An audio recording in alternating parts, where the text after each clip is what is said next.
반갑습니다. 제가 열심히 더 잘해야 되는데 제가 이렇게 아주 잘하지 못해서 죄송합니다.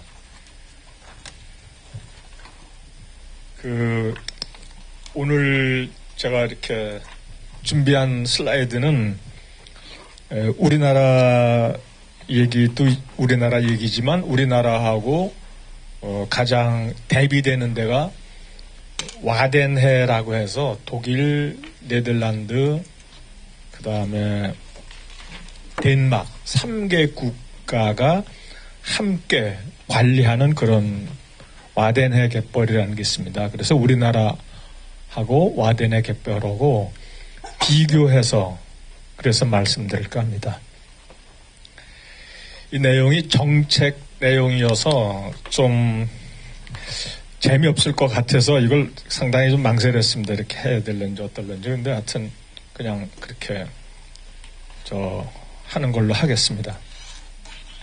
지난번에 보여드린 그림인데 우리나라 갯벌은 이렇게 인간 삶과 또는 지역 주민의 생계와 직접 연결되어 있다.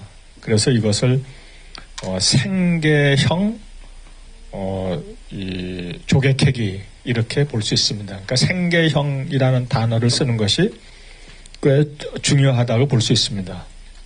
왜냐하면 그러니까 생계형에 대비되는 말로는 그러니까 상업형 이런 말을 쓸 수 있습니다.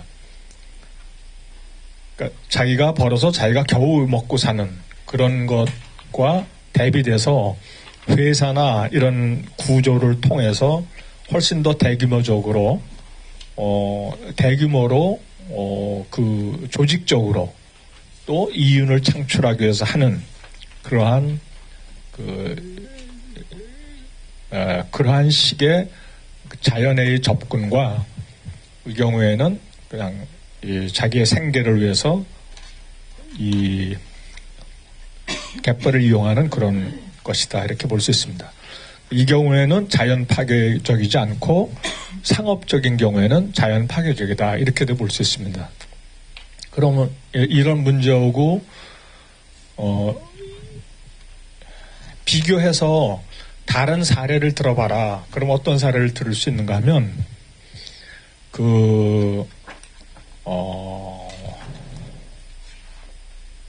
브라질의 아마존의 밀림이 발달해 있다. 이렇게 보면 그 밀림에 가면은 그 숲에서 여러 가지를 채취해서 살아가고 있는 원주민이라고 할까? 그 숲에 종속된 그러한 그 공동체가 많이 있습니다. 그래서 그 공동체는 숲을 자기네들이 먹을 것을 취하기도 하고 또는 아플 때 약재를 구하기도 하고 하는 그런 장소로 사용하는데 그렇지 않고 상업적으로 이용한다 하면 그 숲을 베고 또 나무를 새로 심고 그리 하면서 기업이 들어와서 관리하는 그런 형태라고 하겠습니다. 그 경우에는 규모가 커서 자연을 파괴하기도 하고 또 지역 주민과 갈등을 일으키기도 하고 그렇다고 볼 수 있습니다. 기후변화 협약 그러면 숲이 중요하다 이렇게 보통 얘기하는데 그러니까 열대림이 중요하다 얘기하는데 그러니까 전 세계적으로 열대림은 그런 브라질의 아마존 우리가 많이 알고 있지만 아마존 말고 그 다음에 인도네시아나 또는 말레이시아 같은 그런 이 동아시아의 열대림과 동남아시아의 열대림과 그 다음에 아프리카의 콩고 지방의 열대림이 있습니다. 그러니까 아프리카의 콩고 지방의 열대림은 아프리카 지도를 혹시 가시게 되면 한번 기회가 있으면 인터넷이나 이런 거 보시면 되는데 중간이 그러니까 위는 사하라 사막으로 모래이지만 중간은 다 숲입니다. 아프리카 어떻게 숲일까 이렇게 생각하는데 그렇지 않습니다. 아마존 강만큼의 열대림은 아니지만 그 아프리카에도 아주 거기에 버금가는 열대림이 발달되어 있다는 것이죠. 그렇게 막 발달되어 있는데 기후변화다라고 하면 기후변화를 어떻게 줄이느냐.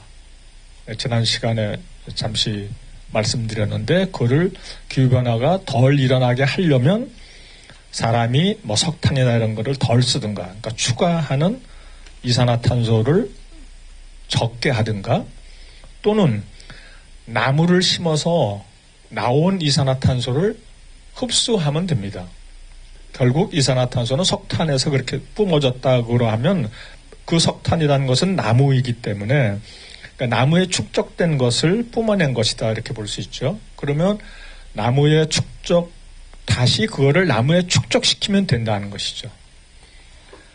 나무가 이산화탄소를 막 받아들여서 광합성을 해서 그걸 흡수하니까. 예를 들면 뭐 벼가 자란다 그러면 벼도 역시 다 그렇게 이산화탄소를 흡수해서 사는 거 아니겠습니까? 그래서 나무를 많이 심으면 된다라고 해서 나무를 추가로 심기도 하고, 또는 나무를 베이지 않으면 된다라고 해서 열대림을 베이지 않는 그런 방법으로 어떻게든지 하려고 합니다.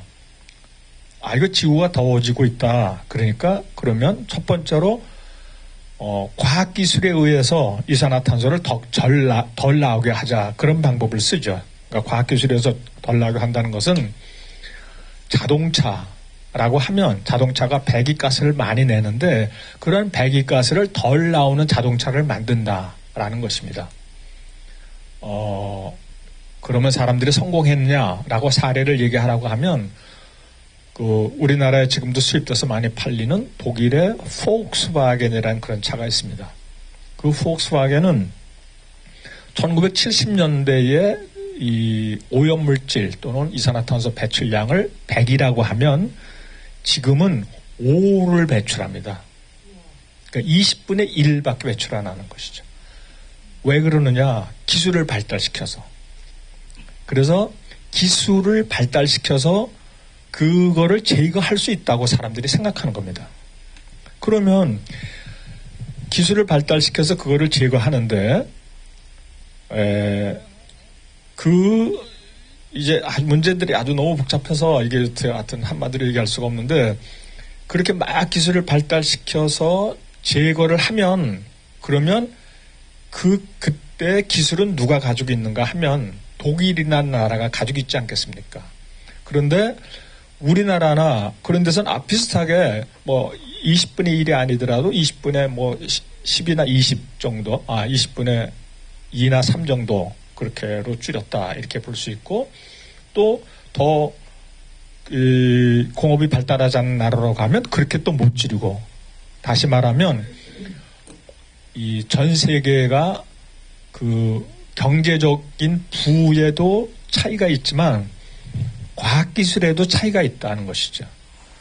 과학기술의 차이가 있다는 것은 뭐 다른 거 많이 있지만 이 경우에는 기후변화를 조금이라도 좀 완화시킬 수 있는 그런 기술들을 선진국만 가지고 있다는 겁니다. 선진국이 만약 가지고 있으면 그 선진국이 가지고 있는 기술을 전 세계, 기후변화라는 것은 또는 이산화탄소가 배출되는 것은 선진국에서만 배출되는 것이 아니고 후진국에서도 배출되고 뭐 인도에서도 배출되고 어디서든지 배출되는 것이죠. 사람들이 살면 그것이 하나의 거고 배출의 정도만 다를 뿐이지. 그러면 선진국에 있는 기술로 후진국에 있는 그런 이산화탄소 배출을 줄이면 되지 않느냐 이렇게 볼 수 있는데, 그리하면 선진국에서는 뭐라 그러냐면 이건 우리가 가진 고유의 기술이기 때문에 이 기술에 대해서 돈을 내라라고 얘기합니다. 그러니까 결국은 이산화탄소를 전체적으로 감축을 하려면 또는 기후변화를 감축을 하려면 돈을 내야 되는 것입니다. 선진국이 그걸 공짜로 줍니까? 안 그렇죠. 그래서 심지어는 기후변화 가지고 막 얘기하는데 어떻게도 볼 수 있는가 하면 선진국이 자기가 가지고 있는 그런 기술들을 다른 나라로 전이시키면서 그 전이시키는 것에 대한 경제적 이익을 얻으려고 한다라고도 얘기할 수 있습니다. 그런 관점도 있다는 것이죠.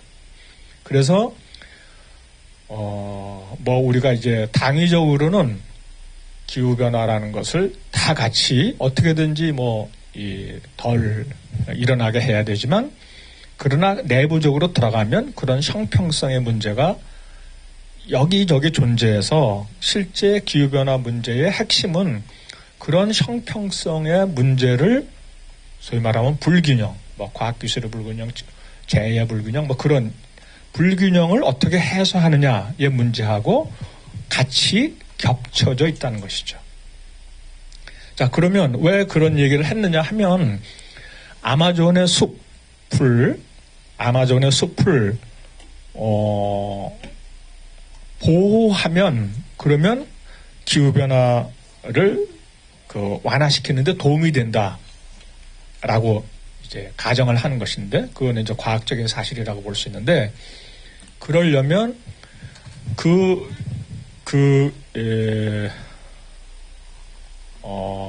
열대림을 보호해야 되는데 열대림을 막 보호를 하고 하려면 그 안에 살고 있는 사람들, 거기에 매달려서 사는 사람들도 어떤 그 제재를 받아야 됩니다.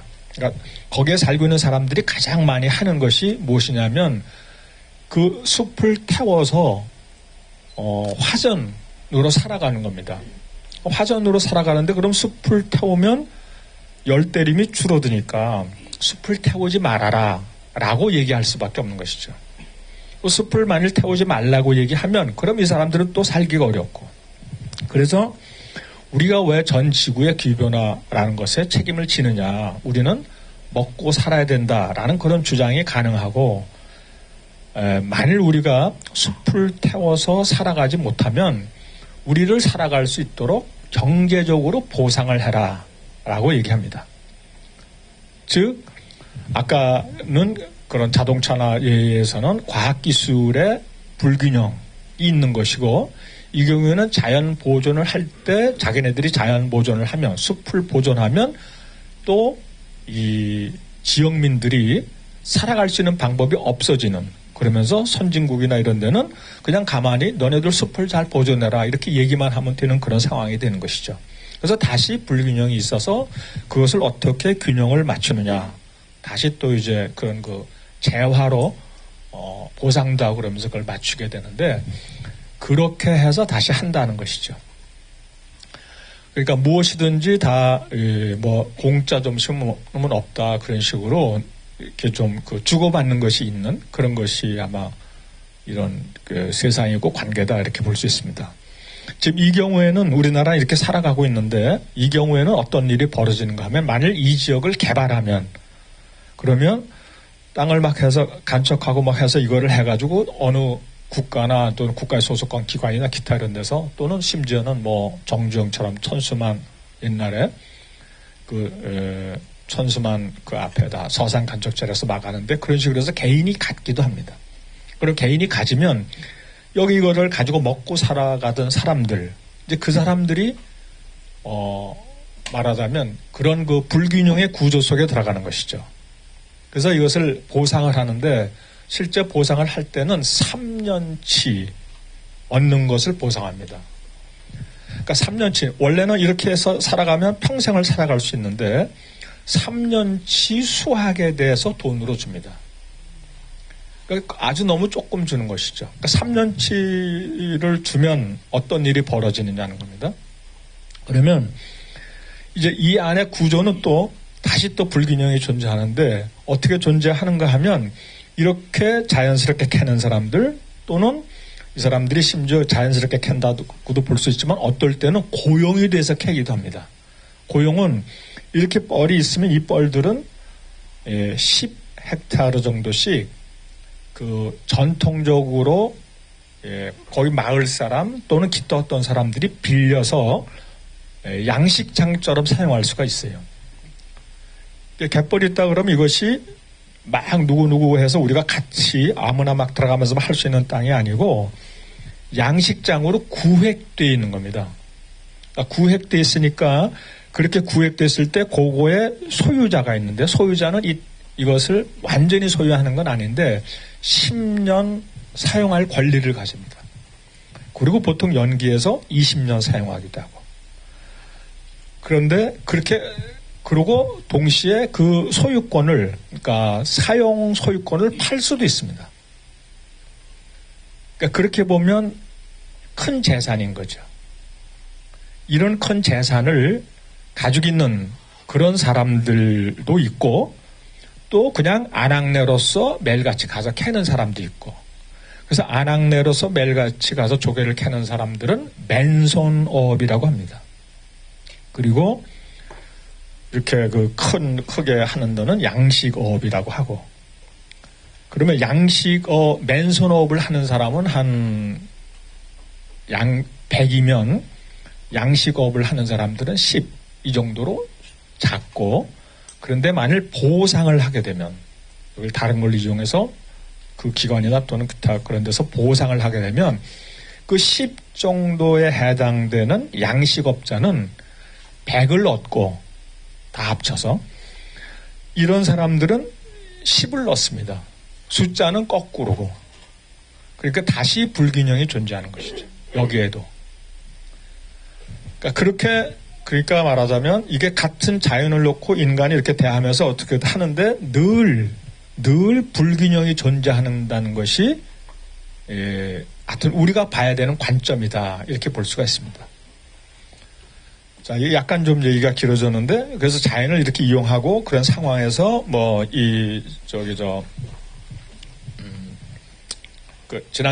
지난번에 말씀드린 것은 그게 다르다라고, 이 상업적인 것과 다르다라는 그런 특징을 말씀드렸었습니다. 자, 근데 그런 식의 갯벌이 세계적으로는 어떻게 있느냐라고 하면, 이 경우는 황해입니다. 황해.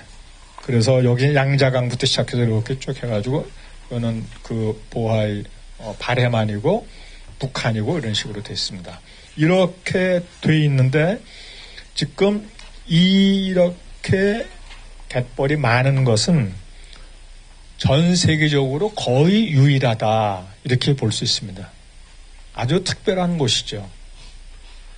우리나라가 이제 여기 이렇게 있고, 우리나라가 여기에는 지금 한 3,000 평방킬로미터 정도 있고, 북한 합쳐서 한 2,500 이 정도 있습니다. 그리고는 중국으로 가면 중국은 전체가 한 2만 이렇게 됩니다. 그러니까 상당히 많이 갯벌이 발달해 있다라고 볼 수 있죠. 이 전체를 황해라고 하는데, 황해라고 하면 양자강에서 제주도를 잇는 이 선과 여기서 이 바레만을 제외한 이 부분을 황해라고 하고, 그 다음에 요 바레만은 또 따로 자기네들이 바레만이라고 하고 그렇습니다. 원래 같이 할 것 같은데 하여튼 그런 식으로 나눠져 있어서 하는 그런 지역이라고 볼 수 있습니다. 이 지도는 실제로는 왜 이게 이제 이 그린 지도인가 하면, 이 오스트레일리아 사람들이 그린 지도인데, 이 자료가 아주 충분히 정확하진 않다, 이렇게 생각이 되고 대충 그냥 윤곽을 그린 건데, 철새들이 날아와서 여기 이런 데 쭉 해서 오스트레일리아로부터 철새들이 날아와서 여기에서 기착지로 이용하고 그 다음에 해서 시베리아나 알라스카로 간다라는 그런 이스트 에이시안 오스트리얼 에이시안 플라이웨이인가 이런 식으로 얘기합니다. EAAF라고 하는데, 이 철새를 연구하는 사람들도 있지만 철새를 좋아하는 사람들이 있어서 그 철새를 좋아하는 사람들이 이렇게 철새가 날아와서 하는데 이런데 파괴하면 안 된다라는 그런 주장을 하기 위해서 이 사람들이 여러 번 레포트를 냈습니다. 그 레포트에 나오는 그림입니다. 이런 활동가들은 주로 우리나라에도 그렇게 되어 있지만 갯벌을 그런 네트워크, 단체들이 네트워크를 통해서 보존하고 또 이런 황해도 같이 그런 식으로 하는데, 그런 이 갯벌 네트워크 또는 습지 네트워크 또는 국제 습지 네트워크 같은 데서 이런 일들을 합니다. 그러니까 단체가 뭐가 중요하냐 그렇게 얘기하면, 그런 이 국제 습지 네트워크가 갯벌에 관련해서는 가장 활발하게 활동하는 단체다, 이렇게 아마 알고 있으면 정확할 것 같습니다. 그런 사람들이 그린 그림이라는 것입니다.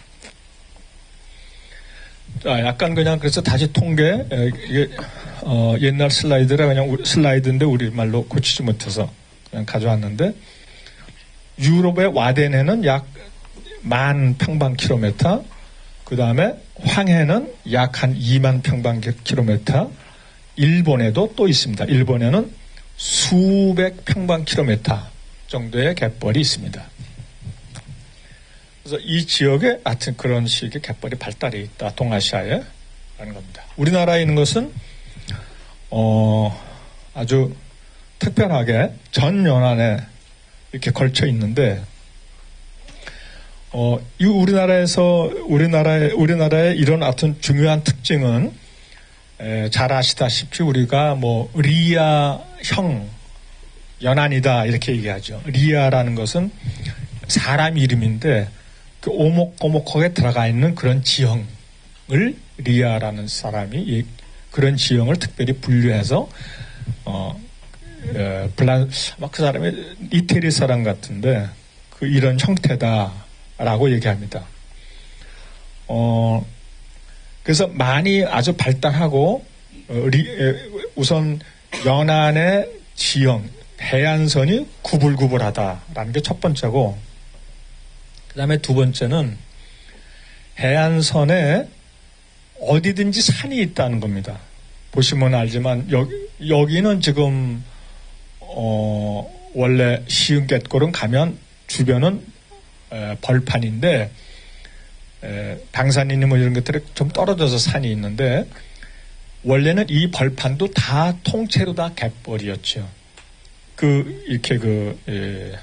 아마 요 안쪽으로 들어가서는 일제시대 때 막았을 거고, 점점 오면서 뭐 요즘에 늦게 막은 것도 있는데, 전부 다가 원래는 완전히 산 있는 데까지 뻘로 돼 있죠. 우리나라는 어디 가든지 산에 뻘을 쭉 가서 바다 끝에서 가서 육지에 닿으면 산이다 이렇게 볼 수 있습니다. 그러니까 산이 그렇게 갯벌과 딱 연결되어 있는 데는 거의 이런 우리나라 쪽이 거의 유일합니다. 중국 쪽으로 가더라도 중국은 그러니까 우리 중국의 동쪽이죠, 황해. 거기도 다 이렇게 편편합니다. 또 와덴에도 편편하고. 그래서 와덴에는 어떤 속담이 있는가 하면, 아침에 앉아서 책상에 앉으면 또는 뭐 소파에 앉아서 밖을 보면 점심 때 누가 오는지 안다, 이런 속담이 있습니다. 그러니까 앞만 멀리 있어서 보인다는 것이죠. 편편해서. 그러니까 아주 그냥 한없는 그런 지평선으로 되어 있는데, 그런 데 비해서 우리나라는 그냥 산으로 다 막혀 있어서 산과 이런 그 갯벌이 어우러진 이런 경치로 어떻게 보면 전 세계적으로 최고다, 이렇게 말씀드릴 수가 있습니다. 그것이 두 번째 특징이라는 것이죠. 그 다음에 이제 세 번째는 뭐 아까 말씀드렸듯이 이렇게 인간과 연결되어 있다, 뭐 기타 이런 특징을 말씀드릴 수가 있습니다. 특히 이 신안지방, 여기는 전에는 뭐 이 신안이 그렇게 중요하게 되지 않았었는데, 사람들이 주목하지 않았는데 지금은 많이 주목을 합니다. 왜 주목을 하는가 하면, 신안군에서 여기를 여러 공원화 작업도 하고 하면서 이 자체를 자꾸 이렇게 잘 만들어 가지고는 유명한 갯벌 지역으로 군에서 노력해서 만들었습니다. 그래서 여기 이제 제가 하나 사진도 있는데, 그래서 그렇게 아주 좋은, 또 그러니까 말하자면 더 좋은 데도 가지고 있다, 이런 뜻입니다. 이거 다음 거로군요. 여기 이것은 이제 김양식장이고, 그 다음에 이렇게 뻘이 있고, 그 다음에 이런 식으로 섬이 있고, 신안은 1004의 섬이다 그러는데 1004개가 섬의 개수다, 자기네들이 이렇게 얘기하는데, 대충 1000개 정도 같은 섬이 있는 걸로 그렇게 알고 있고, 그 다음에 이제 1000개의 섬들이 어떤 때 무인도도 있고 유인도도 학교하면서 이런 식으로 갯벌하고 어울려서 있는 풍경이어서, 이런 풍경은 아주 세계적인 풍경이다, 이렇게 볼 수가 있습니다.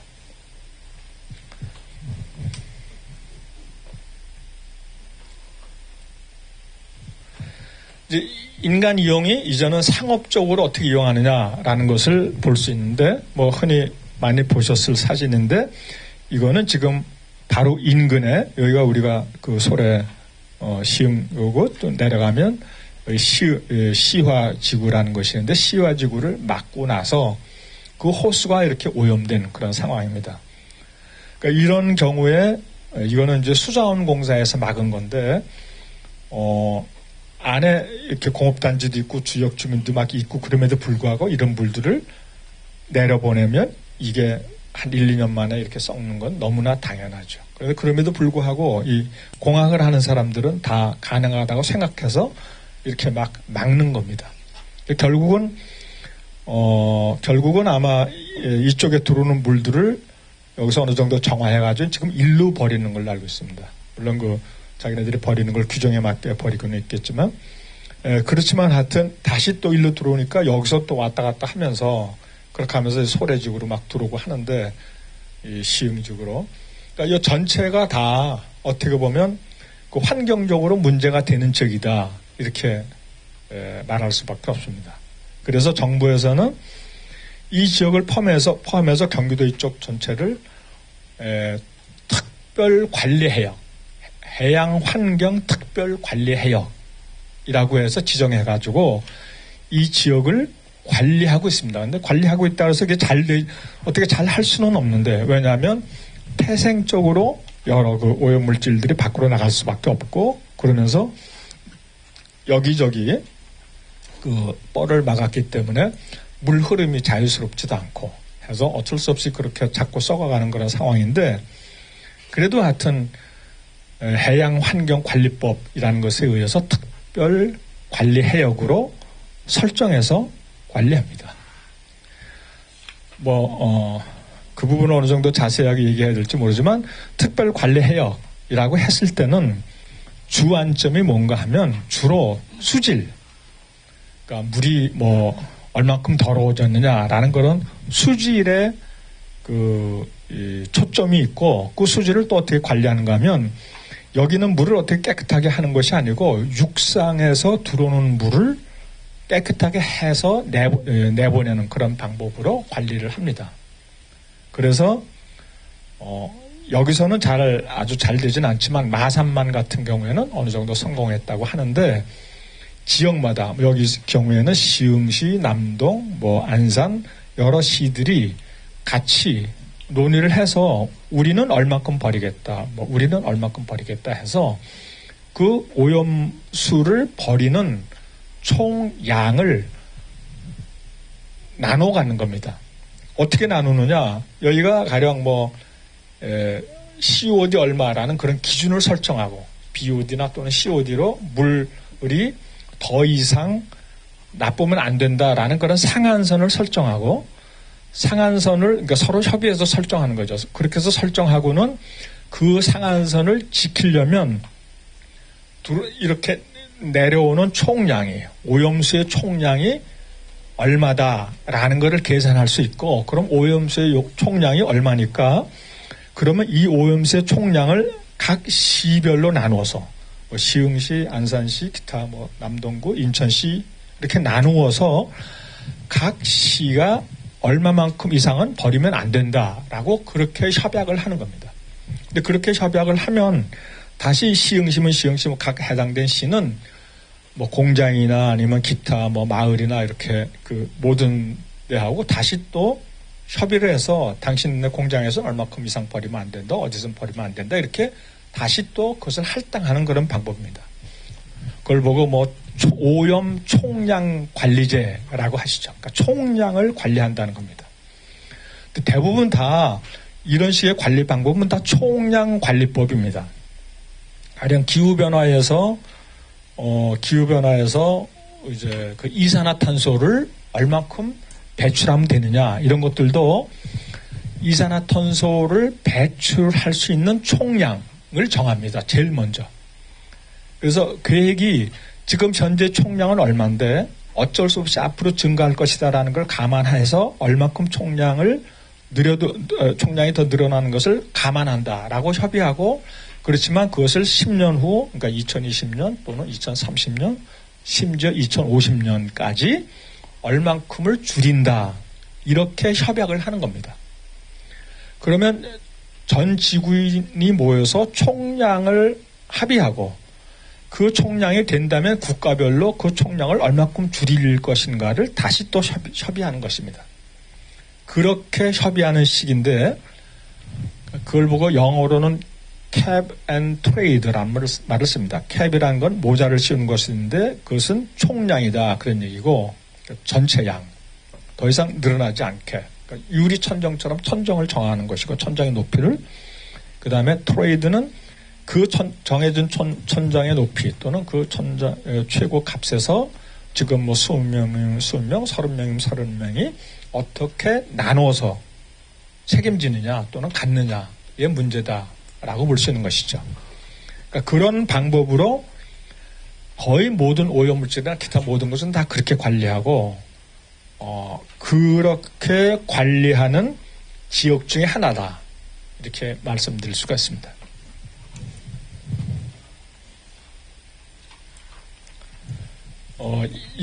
이것은 제가 아마 이것을 막자마자 금방 찍은 사진인데 막고 나서 한 1년 정도 그 정도 됐을 때인데 아주 상당히 많이 가리마 쪼개라는 것인데 밑에서 이렇게 올라와 가지고 다 죽어 있는 그런 모습입니다. 막아서 마르면 저런 식으로 다 생물들은 죽는다를 보여주기 위한 겁니다. 그러니까 지금도 그럼에도 불구하고 지금도 그냥 이렇게 사람들이 가만히 있는 게 아니라 그러니까 상업적으로 이거를 이용하려고 하는 사람들은 조력 발전을 만들겠다. 그래서 강화도에도 이렇게 하고 인천 앞바다 여기에도 이렇게 하고 해서 이 빨간 선으로 된 것들이 그런 걸 막는 겁니다. 또 여기 지금 현재 여기 가로림만이라고 해서 이쪽에 있는데 거기도 좀 막고 거기도 막는 그 과정을 하고 있고. 근데 다행히 이 두 군데는 이 사업자가 그 전력회사가 일단 같은 그 사업을 취소했는데 그 당시에 여러 그 논의들을 하는 걸 보면 여기가 이렇게 장봉도 습지보호지역이라는 그런 지역인데 이렇게 그 보호지역을 지정해 놓고도 그 보호지역 지정과 보호지역을 침범해서 그렇게 하면서 이렇게 계획을 세우는 그런 것이라고 볼 수 있고 저런 지도에서 알 수 있는 거는 보호보다는 당연히 이렇게 그 사업이 우선한다. 뭐 그렇게도 볼 수 있고 또 여기 뭐 기본적으로 엉뚱한데 막는 그런 형식이어서 전혀 그 보호 개념이 없는 그런 형식으로 한다. 이렇게 볼 수가 있습니다. 다시 말하면 저 사진의 그 의미는 그러니까 과거에만 막 그렇게 사람들이 상업적 이용 또는 뭐 과도한 그런 개발에 의한 이용을 할 뿐만이 아니고 지금도 여전히 저렇게 막 하고 있고 그런 그 에너지 계획 같은 걸 보면 조력 발전을 앞으로 뭐 얼마큼 더 하겠다 이런 식으로 돼 있고 해서 여전히 인간과 같이 막 사는 그런 데지만 그런 개발에 노출되어 있다 이렇게 말씀드릴 수가 있습니다. 그 당시에 뭐 반대 운동 하자 그래서 이제 저도 껴서 기자회견도 가고 했었는데 이렇게 인천시청에서 아주 또 열심히 해서 결국은 그 회사가 이거를 철회하도록 그렇게 했었습니다. 뭐 또 다른 예지만 아주 잘 아시지만 이것은 새만금이라고 해서 초기에 농촌진흥공사에서 만든 이런 그 초기에 모식도인데 영어로 되어 있는 그런 그 책자를 그 당시에 사진에 찍어놓고 이제 이렇게 되어 있는 기록으로 제가 가지고 있는 것이고 중간에 막 이렇게 막고 그 다음에 이건 이제 막을 때 중간쯤인데 그러니까 초기에는 막기 전에는 이렇게 아주 자연스러운 그런 아주 혓바닥처럼 넘나드는 이런 식의 아주 자연스러운 그런 갯벌이었는데 저걸 통째로 막아서 다른 형태로 이렇게 막고 그 다음에 거기에 대해서 여러 반대를 하고 이것은 제가 새만금 생명학회라는 것을 그 당시에 저걸 반대한다라고 만들었는데 새만금 생명학회의 그 출범 사진입니다. 여러 사람들이 막 같이 도와주고 해서 그래서 활동을 좀 했는데 뭐 이 사망금을 막는 데는 성공하지 못했지만 하여튼 다 옛날에 열심히 활동한 그런 흔적이다 이렇게 볼 수 있습니다. 지금은 이렇게 아주 종합계획이라고 해서 이런 종합계획을 가지고 하고 또 새만금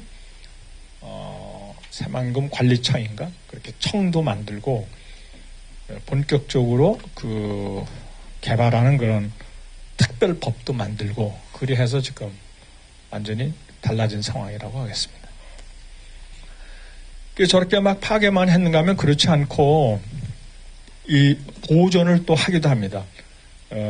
좀 전에 장봉도 습지보호지역 이렇게 있듯이 이것은 이제 위가 새만금인데 그 밑이 곰소만입니다. 정말 가면 여기가 부안이고 그런데 혹시 가서 여기가 쭉 해서 그런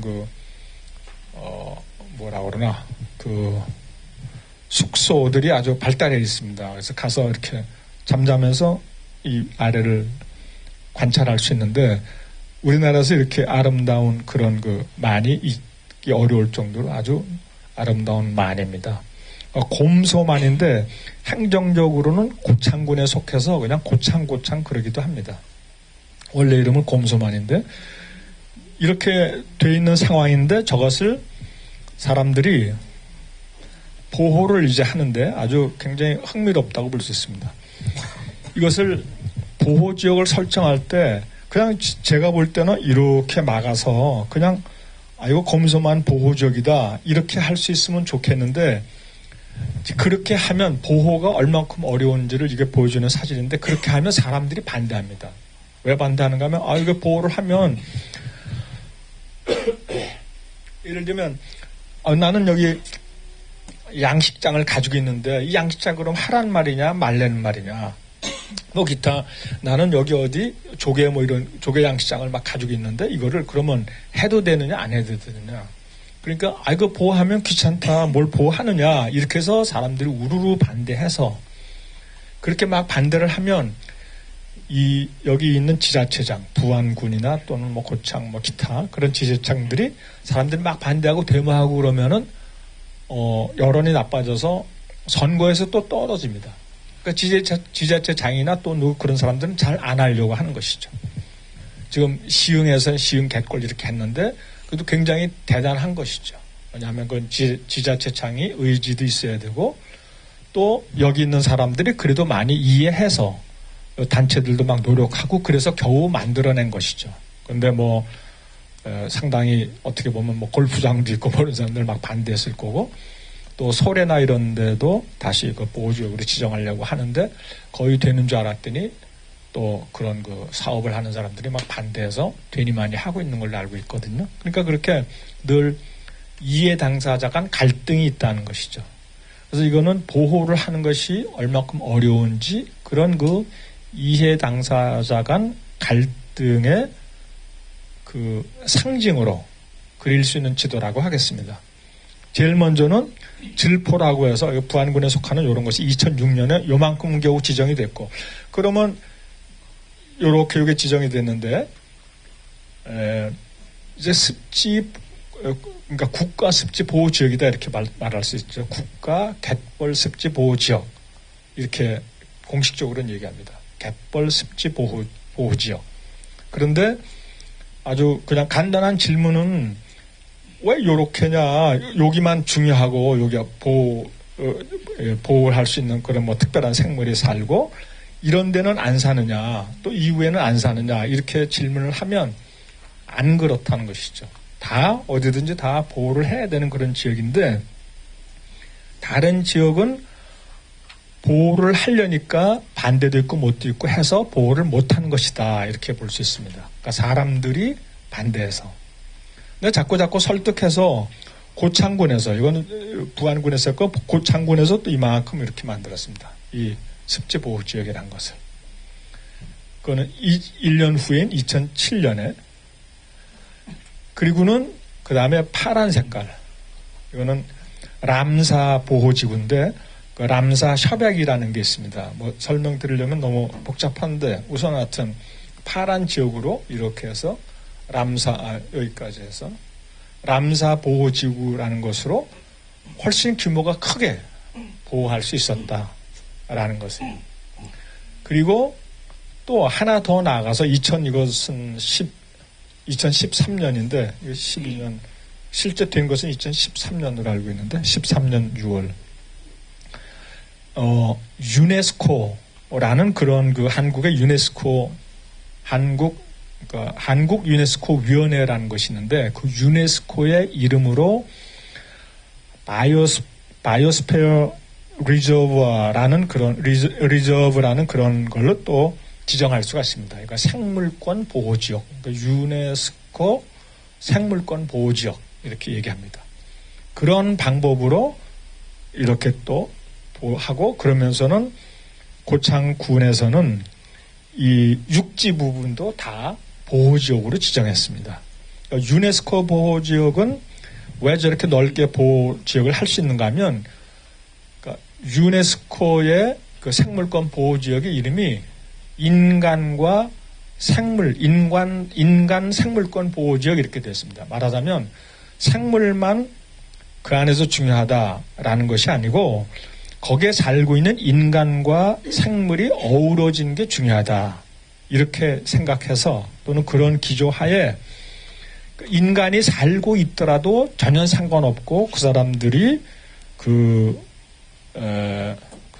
그러니까 생활에 그거를 받지 않고 제재를 받지 않으면서 같이 함께 있을 수 있도록 한 어떻게 보면 가장 느슨한 그러니까 보호의 강도가 가장 느슨한 그런 보호 방법이라고 하겠습니다. 그래서 이런 방법을 이용해서 고창군처럼 전체를 또 보호하기도 했다라는 것이죠. 그럼 이제 이것에 이렇게 되는 과정이 첫 번째는 그런 사람들 간의 갈등이나 이해의 조정이라는 것이 하나 있고 또 지자체는 왜 이렇게 막 여기는 왜 안 하고 예를 들면 여기는 하느냐 이렇게 질문을 던질 수가 있습니다. 그렇게 보면 여기는 지자체장이 이것에 관심이 없고 여기는 지자체장이 관심이 있다 이렇게 볼 수 있습니다. 그럼 지자체장은 왜 여기에 관심이 있느냐 하면 이렇게 해서 이 지역을 우리 마을은 생태마을이다. 우리 군은 생태군이다. 또 우리나라 여기서 나온 것은 다 아주 좋은 유기 농산물이다. 이렇게 얘기해서 그 지역의 경제를 생태적인 방법에 의해서 발전시키려고 하는 겁니다. 유네스코라고 이렇게 지정하면 어떻게 할 수 있는가 하면 여기서 나오는 생산물을 유네스코 보호지역에서 만든 농산물이다라고 딱지를 붙일 수가 있습니다. 그러니까 그 딱지 때문에 농산물이 더 잘 팔릴 수 있는 것이죠. 그러니까 상표로 유네스코 생물권 보호지역을 사용할 수 있는 것이죠. 그래서 그래서 이런 조치를 취해서 농산물도 좀 더 잘 팔리고 그 지역이 생태적으로 유명해지면 사람들이 찾아오면 점점 지역 경제가 발전한다. 그렇게 해서 지역 경제가 발전하면 나는 군수로서 다시 한번 재도전하고 그것에 의해서 군수에 또 당선이 될 수 있는 그런 군수 자체한테도 이익이 돌아가는 그래서 자연과 이런 지자체가 다 상생하는 그런 구조다라고 볼 수가 있습니다. 그래서 이런 전략을 쓰는 군도 있고 그렇지 않은 군도 있고 그러니까 실제로 그러나 아주 이것이 중요한 관점이 또 하나 뭐가 있는가 하면 이렇게 보호지역을 지정을 하면 여기서의 이제 예가 하나는 국가습지보호지역이라는 그런 것 하나 있고 람사 습지보호지역이라는 게 있고 또 하나는 유네스코 생물권 보호지역 이렇게 세 가지 방법을 사용해서 보호지역을 설정했는데 그것은 다 각각의 법률이 다릅니다. 국가습지보호지역이란 건 뭐 습지보전법 이런 거고 다 이렇게 법률이 다른데 이거는 환경부 소속이고 유네스코고는 그러면 그 법률이 다른 것에 의해서 각각 법률이 어느 지역을 그 법률에서 습지보호지역이라는 걸 지정하면 그 법률이 그 지정한 습지보호지역을 그 법률에서 관리하도록 해야 되는데 관리가 의무로 돼 있죠. 그 보호지역을 지정하고 나서는 그냥 가만히 있는 게 아니라 관리를 해야 되는데 관리를 위해서 예산을 배정합니다. 그러니까 이렇게 국가 습지보호지역으로 지정하면 고창군에서 중앙정부로부터 예산을 지원받을 수가 있습니다. 또 람사로 지정하면 예산을 지원받을 수 있고 또 이렇게 생물권 보호지역으로 지정하면 예산을 지원받을 수 있고 그래서 같은 지역인데 그런데도 불구하고 여러 군데서 예산이 오니까 예산이 쭉 증가합니다. 연도별로. 그러니까 군으로서는 중앙정부로부터 이렇게 예산을 받을 수 있어서 이 사업을 한다는 것이죠. 그러면 군수는 사람들한테 이거 봐라. 내가 중앙정부에서 이렇게 돈을 가져와서 지금 지역을 발전시킬 수 있다. 시키고 있다. 이렇게 선전할 수가 있는 것이죠. 이제 보통의 예산은 이것이 그러나 아주 완전히 그 중앙정부만 되는 것이 아니고 중앙정부 70대 지방정부 30 또는 중앙정부 50대 지방정부 50의 비율로 예산이 군으로 간다 이렇게 볼 수가 있습니다. 시흥 갯골도 제가 알고 있기로는 지금 무슨 그런 계획들이 세워져 있고 앞으로 계속 중앙정부에서 그러니까 돈이 와서 지금 여기 저 갯벌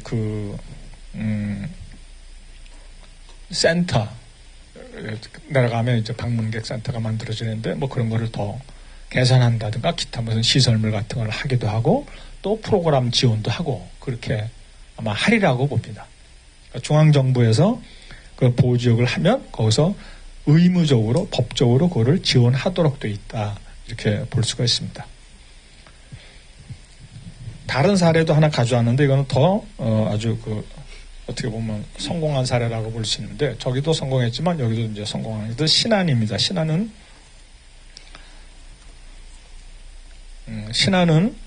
이게 신안군 갯벌인데 아주 정말 뭐 대단한 갯벌이죠. 여기에는 아주 이런 보호 체제가 정말 복잡합니다. 왜냐하면 제가 생각하기에는 이걸 그냥 전체 이렇게 해서 보호지역으로 하면 될 텐데 뭐 뻘도 있고 섬도 있고 뭐 다 이렇게 해서 다 너무나 이렇게 다 보호하기 좋은 지역인데 다 이렇게 보호를 못합니다. 왜냐하면 사람들이 웬 보호냐 이렇게 하니까 그렇게 하니까 그렇게 못하고 이건 정말 특별한 경우인데 아주 특별한 겁니다. 여기가 지금 이쪽이 무안군입니다. 목포가 이 아래에 있고 여기 무안공항이 이 근처 어디 있습니다. 이게 아니죠. 여기가 함안군이고 여기가 함안군이고 이쪽이 무안군이고 좀 더 들어가면 신안군입니다. 그런데 요 안에 요걸 보고 한평군 함안군에 죄송합니다. 한평군, 무안군, 신안군입니다. 한평군인데 그래서 여기를 한평만이라고 합니다. 이렇게 파랗게 된 걸. 한평만이라고 하는데 이 한평만을 보호하는데 한평군은 동의하지 않았습니다. 왜 우리가 그걸 하느냐. 그래서 자기들은 빠지고 무안군 우리는 좀 하겠다. 그래가지고 무안군이 골 가운데 골인데 요 골이 무안군과 한평군의 경계선입니다. 그러니까 그 경계선을 기준으로 해서 이쪽만을 보호구역으로 지정했습니다. 그러니까 하여튼 이것만 지정한 것도 너무나 다행이지만 그러나 보면 또 모수는 같이 해서 이렇게 해서 같이 다 해야 된다. 이렇게 또 주장할 수도 있는 것이죠. 그래서 이렇게 다 같이 하는 것을 생태계 단위로 지정한다. 이렇게 얘기합니다. 왜냐하면 여기와 여기가 다 생태계가 동일하다라고 그렇게 볼 수 있는 것이죠. 그래서 여기에 이제 무안이 지정되어 있고 또 밖으로 나가면 이런 것들도 다 막 같이 지정하면 되는데 그렇지 않고 신안에 가서 여기에 이렇게 지정이 되어 있습니다. 이것은 뭐 증도라는 섬인데 작년인가 언제 아마 여기 갯벌학교 끝나고 중도에 간 걸로 알고 있습니다. 그래서 거기서도 뭐 여기 지정 이렇게 됐습니다. 이것을 이렇게 골목을 막아서 이렇게 지정하는 것도 아니고. 그러니까 아주 이런 식의 지정이 세계적으로 드문 경우입니다. 왜냐하면 이렇게 조가리로 지정하는 것이죠. 원래 다 지정해야 되는데, 그러나 이제 뭐 이 조가리로 지정됐지만 그 조가리마저 너무나 귀중하다. 그리고 우리의 시작은 그렇지만 뭐 그런 그 고창군처럼 그렇게 되기도 하고, 또는 뭐 전국. 저는 늘 그저 전국 갯벌을 다 길게 해서 지정해야 된다 이렇게 주장해 왔는데, 그런 방법으로 지정을 하는 것이죠. 그러니까 지금 이 지도는 구운에 따라서 다른 모습을 보여주는 거고, 또 신안으로 가면 아까 같은 모습이 또 다시 나타납니다. 어떻게 나타나는가 하면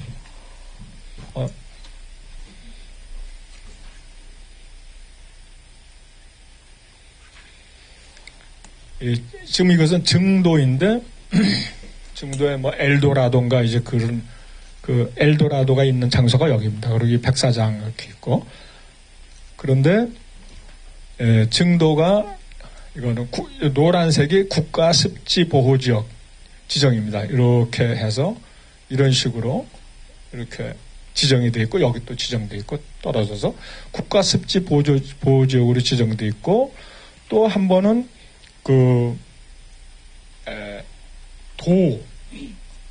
도립 그걸로 지정되어 있고, 아까 무안군도 도립으로 지정되어 있는데 이렇게 도립으로 지정되어 있고, 또 좀 전에 말씀드린 인간과 생물권 보호지역 유네스코 보호지역으로 지정되어 있고 해서 여기도 여러 가지 수단에 의해서 지정되어 있다 이렇게 볼 수가 있습니다.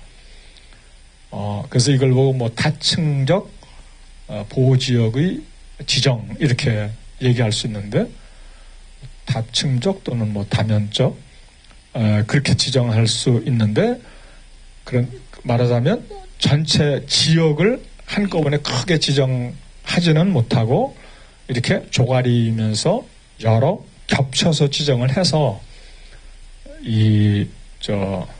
보호를 하고 있는데, 그 이유는 주로 예산 때문이다 이렇게 볼 수가 있습니다. 그러니까 좀 학술적인 거는 아니고 그러니까 행정의 그 특징을 살린 그런 방법이라고 말씀드릴 수가 있습니다.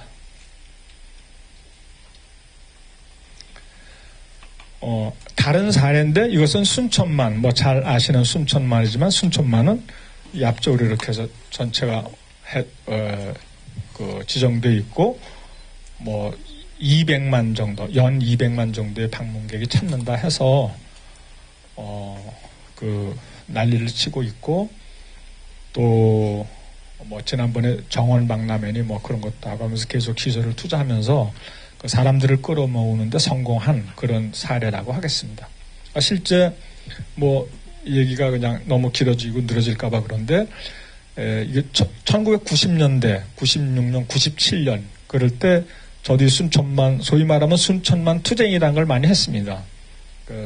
내려가서 뭐 여러 번 하고 글도 쓰고 그렇게 하면서 이제 사람들하고 같이 활동했는데, 순천만에는 그 경실련이라는 단체가 아주 하고, 그 순천만 그 시민연대라고 하나, 그 순천 거기 사람들이 아주 열심히 해서 결국 보호됐는데, 이렇게 내려오는 골이 이렇게 있는데, 이 골에 지금 이런 것들은 다 동그랗게 그 염생식물대인데, 이 골에서 모래를 채취하는 골재 채취자가 이 전체 큰 기계를 갖다 놓고 골재 채취를 하고, 그 골재 채취를 막 시에서 막 허가내주고 그랬습니다.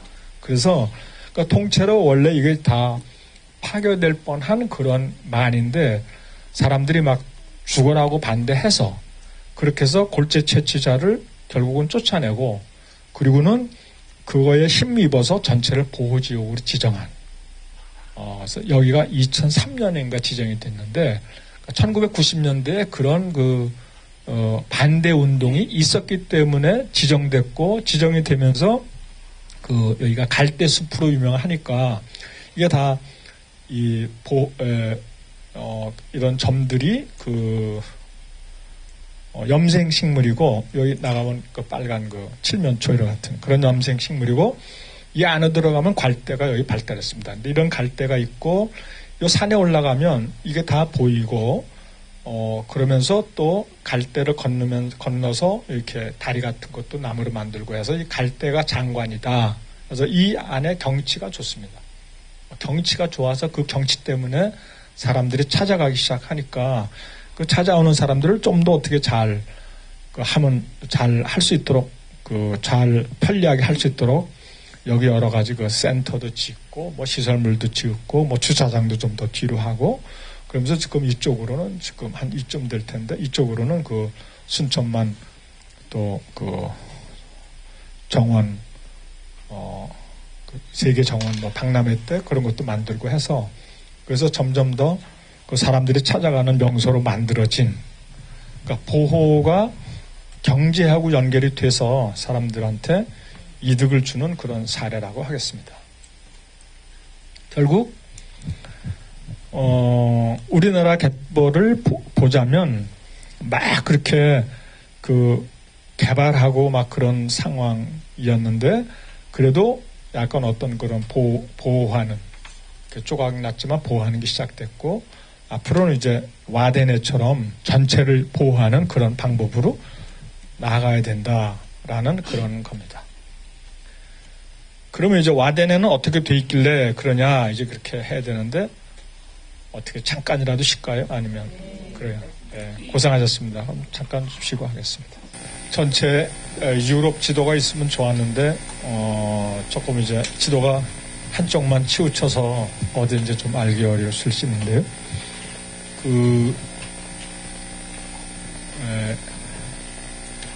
이쪽 위로 이렇게 됐으면 이게 덴마크입니다. 위에 쭉 올라가고 위에 스웨덴이 이렇게 나와 있고요. 핀란드 있고 여기를 보고 발틱시라고 하죠. 발틱해라고 하고 덴마크 이렇게 나와서 발틱해로 들어가고 그 다음에 쭉 내려오면 여기가 함부르크란데 독일이고 해서 쭉 해서 여기가 이쪽으로 가면 네덜란드고 네덜란드에서 더 내려가면 로텔담 이런 데 있고 그 다음에 블란서 연결되는 그런 위치이고 그 중에서 덴마크, 독일, 네덜란드의 해변을 그린 그런 지도입니다. 이쪽에는 잘 아시다시피 영국이 이렇게 플란서까지 해가지고 이렇게 영국이 있죠. 영국이 있고 그래서 영국과 이런 유럽 북쪽 유럽 국가 사이에 있는 바다를 북해라고 합니다. 노시라고 하죠. 노시라고 해서 북해라고 하고 위에 노르웨이 스웨덴이 있지 않습니까? 그런데 이런 북해 지역에서는 지금은 가스가 많이 납니다. 그래서 아주 갑자기 노르웨이 이런 국가들이 갑자기 아주 부자가 됐습니다. 지금 자기네들이 전에는 좀 시골이다 이렇게 생각했는데 지금은 이 재정적으로는 아주 유럽의 중심에 설 정도로 갑자기 더 부자가 됐다 이렇게 볼 수 있고 네덜란드 같은 나라들도 가스가 나옵니다. 그래서 이런 나라들도 더 부자가 될 것이고 이런 나라들은 부자 나라인데 그런 부라는 것이 옛날부터 어떻게 보면 전쟁을 통해서 그렇게 해서 축적한 것이다 볼 수 있죠. 네덜란드하고 영국 간에도 전쟁이 있었고 네덜란드가 식민지 개척해서 막 그렇게 하기도 하고 심지어는 인도네시아 이렇게 아래쪽으로 동남아시아에도 식민지를 많이 가지고 있지 않습니까? 최근까지도 영국도 그렇고 그래서 다 그런 그러니까 제국주의적 방법으로 다른 나라에서 어떻게 보면 착취했다 이렇게 볼 수 있는데 그런 식으로 해서 아주 오래전부터 부를 축적한 그런 나라라고 볼 수 있습니다. 그것도 다 대포도 만들고 배도 만들고 하면서 과학기술을 발달시켜서 그 과학기술에 의해서 그 힘을 가지고 그 힘이 세계를 지배하는 경우다. 이렇게 또 볼 수가 있죠. 어쨌건 그건 과거고 현재 어떻게 하고 있느냐라는 것입니다. 여기가 북해고 이 북해인데 그러니까 우리나라로 보자면 황해 있는 것하고 마찬가지입니다. 바깥으로 황해가 있죠. 황해가 그렇게 있고 또는 북해가 있고 특별히 이 북해하고 연안하고 맞닿는 이 지역을 와덴해라고 합니다. 그래서 와덴해에 경계선이 있습니다. 와덴해라고 하는데 그 와덴해는 영어로 워던 씨, WADDEN, 워던 씨인데 워던이란 말이 뭐냐면 갯벌이다 그런 뜻입니다. 독일 말로는 와트라고 WATT라고 하죠. 와트 그러면 개흙 그런 뜻입니다. 그러니까 우리말로 번역하자면 갯벌 바다인 것이죠. 그러니까 이름이 갯벌 바다 이렇게 가지고 있는 것은 특별하죠. 그러니까 이 사람들이 우리나라에 와서 뭐 세미나도 하고 뭐 그런 적도 있는데 그럴 때 우리도 갯벌이라는 그런 말을 가지고 있다. 거기에 사람들이 아주 반가워했습니다. 왜냐하면 자기네들도 직접 갯벌이라는 말을 가지고 갯벌 바다 이렇게 얘기하고 있으니까 그러면서 또 갯벌이라는 바트라는 그런 말을 가지고 있어서 우리나라하고 상통한다 이렇게 생각한 것이죠. 그래서 이름이 갯벌 바다라는 그런 지역을 가지고 있다라는 것이에요. 그러니까 북해와 달리 연안에 다시 특별히 경계선을 그어서 그런 바다를 지역으로 설정해 놨다는 것이죠. 그러면 그런 지역과 그 지역은 주변 지역이 연결되어 있는데 이 위에 덴마크, 그 다음에 이렇게 해서 독일, 네덜란드 3개 국가가 이 갯벌 바다하고 관련되어 있습니다.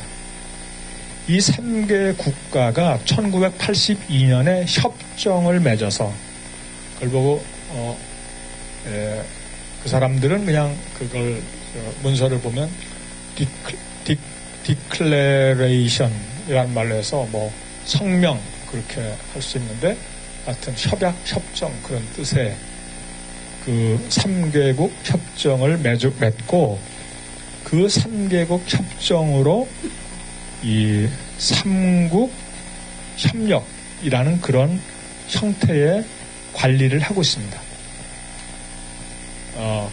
그러고 그 사무국을 윌헬름스 하펜이라고 우리가 요 정도 되겠네요. 요 정도 되는 위치에다가 사무국을 놨습니다. 공동 사무국. 그래서 와덴해 관리 공동 사무국을 놓고 그 사무국에서 전체 관리를 관장합니다. 그런데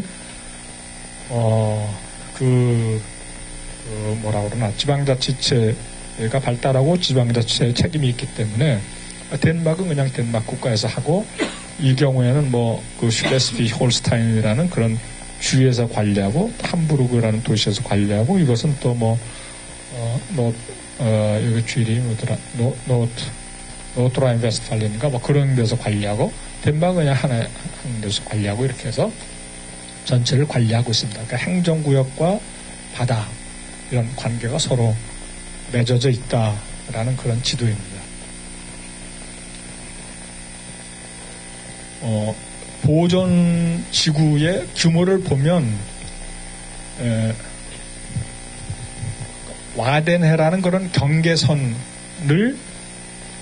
경계선까지를 덴마크는 1500을 가지고 있는데 보존 지구로는 약간 무슨 그런 몇 군데를 빼고 1250 평방 킬로미터를 보존하고 있고 독일은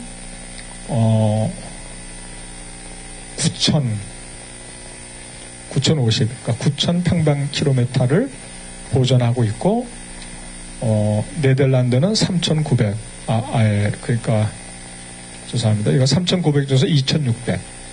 2,600을 보존하고 있다라는 것입니다. 그래서 전체 보존 지역의 규모가 11,000평방킬로미터라는 것입니다. 그러면 11,000평방킬로미터 하면 어느 정도 규모인가 하면 우리나라 갯벌의 전 면적이 2,500평방킬로미터 정도. 2,500에 한 5배, 4배 얼마 되는 것이죠. 그렇게 넓은 지역을 전체를 보존 지역으로 정해놨습니다. 그러면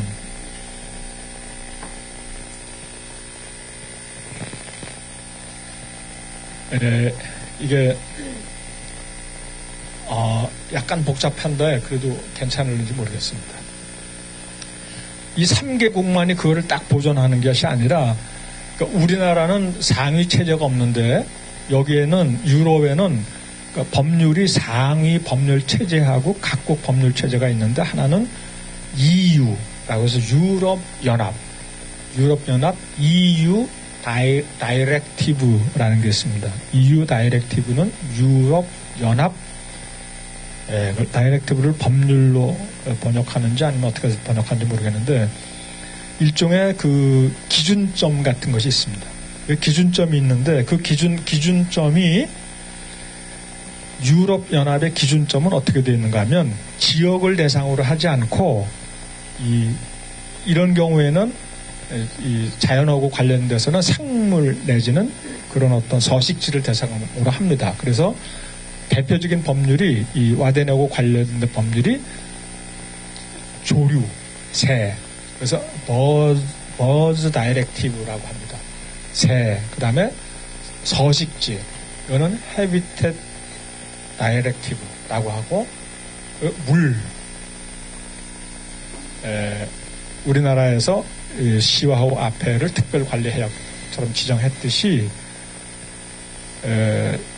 워터 퀄리티 다이렉티브라는 그런 물도 가지고 있습니다. 그 다음에 해양 전략 이것은 새로 생긴 건데 2008년에 제정됐는데 새로 생긴데 머린 스트래티지 다이렉티브 이렇게 얘기합니다.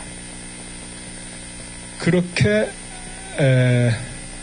이런 법률들이 유럽 연합에 있고 그 유럽 연합이 각국의 조류는 이렇게 보존해야 된다, 서식지는 어떻게 해야 된다, 그 다음에 물은 어떻게 해야 된다, 바다는 어떻게 해야 된다라고 일종의 그 조정을 해놓은 그런 법률이 있는 겁니다.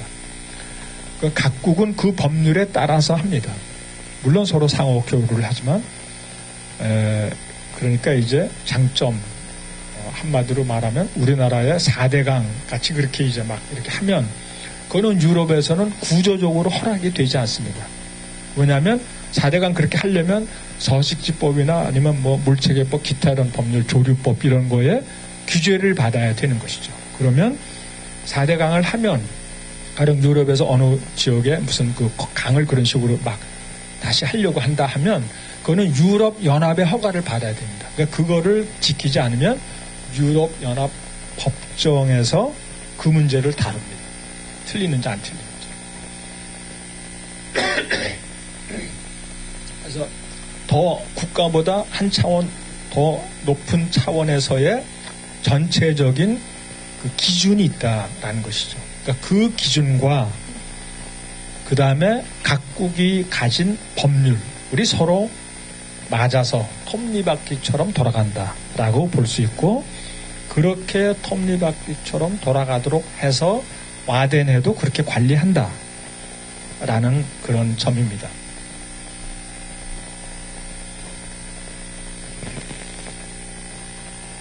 이것은 지금 그냥 와덴해 보존 지구의 그림이고 이 그림은 회색으로 되어 있는 것이 갯벌이고 그 다음에 그렇지 않은 것이 물인데 우리나라하고 다른 점은 뭐냐면 우리나라는 시흥 갯골 그래서 갯골에 드러난 거기를 딱 보존하는 거죠. 갯골은 물론 지금 현재 고랑도 포함은 했는데 그런데 이제 가령 아까 보여줬던 그런 곰소만 고창 그런데 가면 수로를 포함하지 않습니다. 물은 빼놓는 것이죠. 또 신안도 그렇고 물은 빼놓고 뻘로 드러난 데만 보호를 합니다.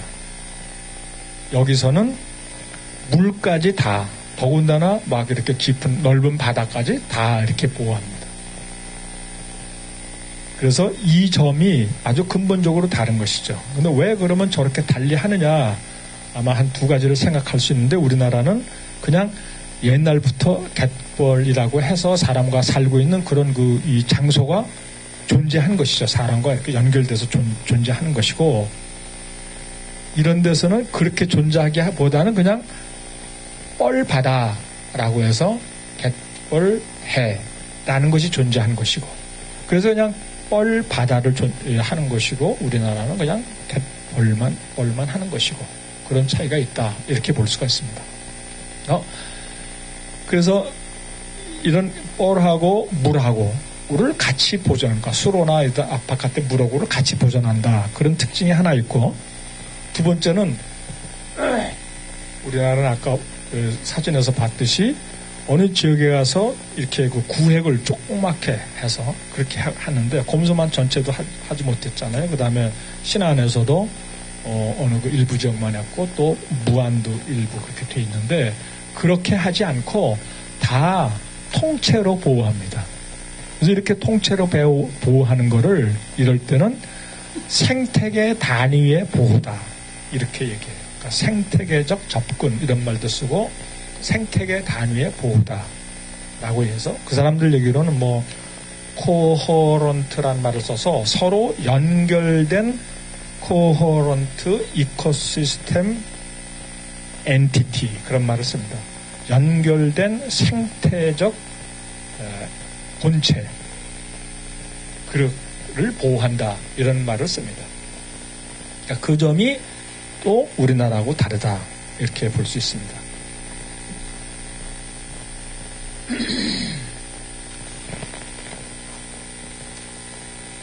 그러면 아까 소개드렸던 철새, 버드 다이렉티브라는 조류법, 유럽연합의 조류법이 와데네하고 무슨 상관이 있느냐를 나타낸 그림인데, 유럽연합의 조류법에 의해서 보호되는 지역은 이렇게 넓습니다.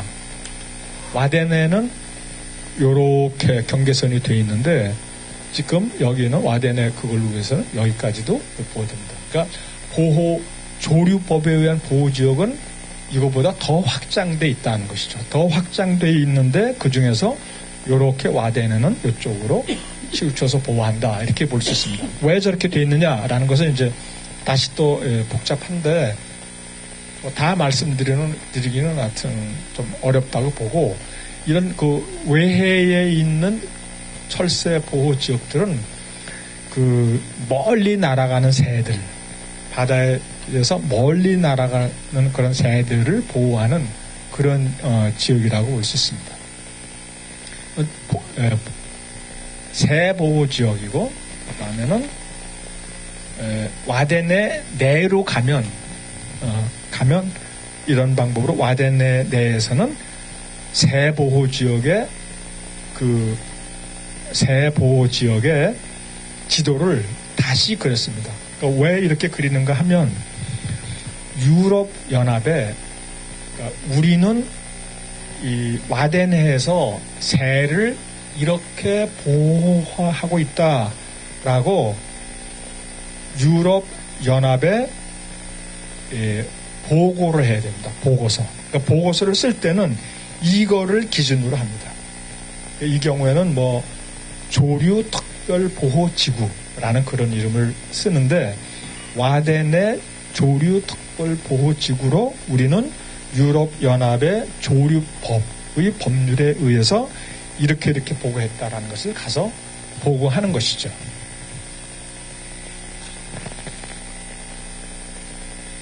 이것은 다시 또 서식지 보호법에 의한 서식지 보호입니다. 이런 식으로도 돼 있고 바깥에 이렇게 나가 있고 한데, 이렇게 서식지 보호는 보면 내용을 들여다보면 바다 밑에 어떤 특별한 풍경이 있습니다. 그러니까 무슨 안반 같은 것도 있고 그런 안반에 뭐 갯지렁이가 그런 그 관 갯지렁이들이 어떻게 있고 그런 식의 그 이 바다 밑 경관들이 형성되어 있는데 그런 것들을 보호하는 그런 범위라고 하겠습니다. 와덴의 내에서는 다시 뭐 이렇게 설정되어 있다는 겁니다.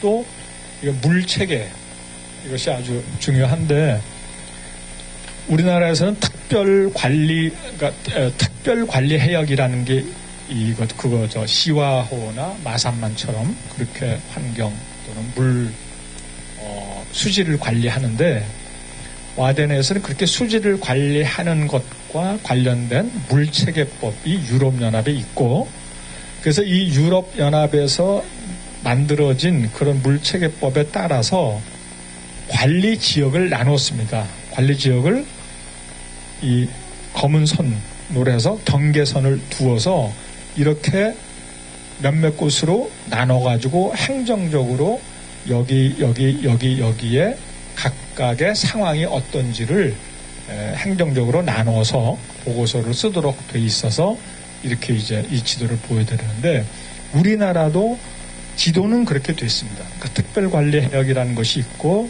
그 다음에 이제 보통 환경관리해역이라고 있는데 그것은 건강한 지역을 보호하는 뭐 그런 것도 있고 그러면서 이 지도가 그러니까 우리나라 외해 쪽에 있는 최외곽에 있는 섬인가 그런 거를 기준으로 해서 그 선들을 잇는 외해 선을 긋고 그 외해 선과 행정지역의 그 행정경계선을 또 가로로 해서 뭐 인천 그다음에 어디 충청도 쭉 가면서 그 행정지역이 있는데 그 행정지역의 그 가로선과 연결해서 그렇게 해서 그 바다를 관리지역으로 나눈 물 관리를 위해서 나눈 그런 지도가 있습니다. 그런 지도하고 유사하다 이렇게 볼 수 있습니다.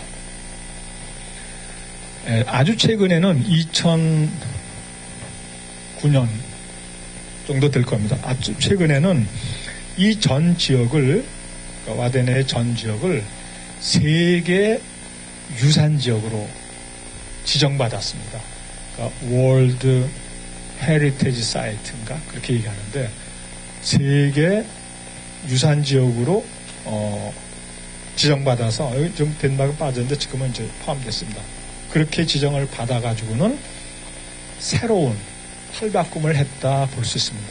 그러니까 자기네들끼리 이렇게 3개국이 그냥 이렇게 지정하면서 이렇게 관리해 오다가 이것을 전 세계적으로 알려야 되겠다 해서 그래서 세계로 지정받았는데 이렇게 세계적으로 지정받는 곳은 많지 않습니다. 그런 오스트레일리아의 그 동쪽에 있는 그런 산호초, 무슨 Great Barrier Reef라고 하든가 그렇습니다. 그 대산호초 그런 것들도 있고 갑자기 생각이 안 나는데 하여튼 전 세계에 한 20군데 정도 있습니다. 대규모로. 저걸 가지고 새로운 전략으로 해서 전 세계에 알리면서 이 지역에 그 관광객을 끌어모으고 있다 이렇게 볼 수가 있습니다. 약간 복잡하지만 어떻게 관리하느냐라는 건데 그러면 이것을 예를 들면 누가 여기서 이제 문제는 가스 갑자기 네덜란드 해안에서 가스원이 발견됐다. 이 공원 안에서. 그러면 이제 어떻게 하느냐라는 겁니다. 그럼 개발하느냐 마느냐의 논쟁이 막 붙을 텐데 우선 큰 윤곽에서는 어떻게 이것을 보존하는 것이 좋으냐라고 했을 때 보존의 원칙을 그걸 보고 선도 원칙이라고 하는데 그 사람들 말로는 가이딩 프린시플이라는 말을 씁니다. 선도 원칙인데 선도 원칙이 자연의 과정이 훼손되지 않는 방식으로 자연적이고 지속 가능한 생태계를 달성하도록 한다라는 것입니다. 말하자면 여기서 핵심은 자연의 과정이 훼손되지 않게 한다는 것입니다. 그러니까 자연의 과정이란 건 뭐냐라고 하면 예를 들면 물이 흐르고 있는데 흐르는 물을 막지 않는다 그런 겁니다. 물이 흐르는 건 자연의 과정이니까. 그래서 그 지형을 변화시키는 것은 안 됩니다.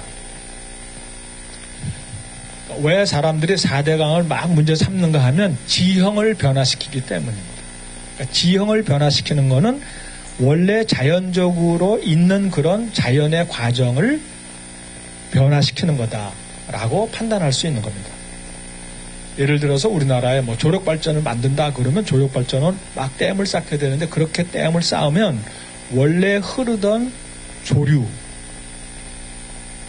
의한 자연의 과정이 훼손된다 이렇게 말할 수 있는 것이죠. 그래서 그 원칙에 어긋나니까 안 된다 이렇게 말할 수 있습니다. 우리는 이렇게 자연의 과정이 훼손되면 안 된다 이런 방식으로 보존하지 않고 이런 원칙을 적용하지 않고 거기에 무슨 생물이 살고 있는지를 봅니다. 그래서 뭐 특히 뭐 조개나 개찌렁이 같은 생물들을 조사해서 여기에는 그런 종들이 몇 종이 살기 때문에 보호해야 된다라는 그런 식으로 이 원칙이 그렇게 되어 있습니다. 우리나라하고 아주 다르다고 볼 수 있죠.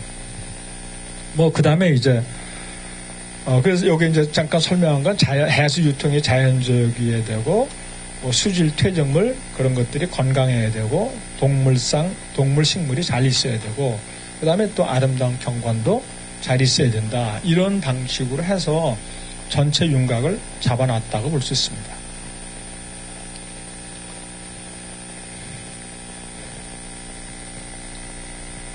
그 이제 3개 국가가 그 다음에는 그러면 3개 국가로 이런 원칙이 있고 아덴을 같이 하고 그러면 각 국가로 내려가 보면 각 국가로 어떻게 하느냐는 거야. 가령 네덜란드로 가면 네덜란드는 어떻게 하고 있느냐라는 것에 대한 슬라이드인데 네덜란드는 아주 너무나 특별한데 우리나라 같으면 습지보호법, 습지보전법이라는 것에 의해서 보호를 합니다. 그건 환경부 법인데 해양수산부도 같이 하고 있는데 습지보전법에 의해서 하고 있는데 네덜란드는 그렇게 하지 않고 공관법에 의해서입니다. 공간이라는 건 뭡니까? 그러니까 와데네면 와데네라는 거를 공간으로 보는 겁니다. 우리는 그 안에 무슨 생물이 있다 이렇게 보는 거고. 그러니까 매우 특별한 경우인데 공간으로 봐서 이 공간은 이렇게 하는 게 좋다. 이 공간은 저렇게 하는 게 좋다. 그러니까 이 공간은 뭐 아주 인구 밀집 지역으로 놔두는 게 좋다. 이 공간은 뭐 적당한 시골형이 좋다. 이 공간은 자연이 파괴되지 않은 것이 좋다라는 그런 식의 공간 구성을 하는 그런 것 중에 공간 구성의 하나로 와데네를 본다는 것입니다. 왜 그렇게 하느냐고 물어봤더니 그냥 뭐 아주 가볍게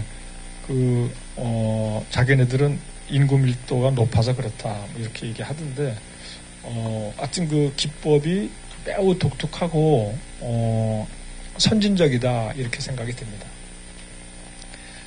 아주 최근에는 저런 공간 기법이 많이 도입이 돼서 선진국에서는 MSP로 약자로 하는데 마린 스페셜 플래닝이라고 합니다. 해양 공간 계획.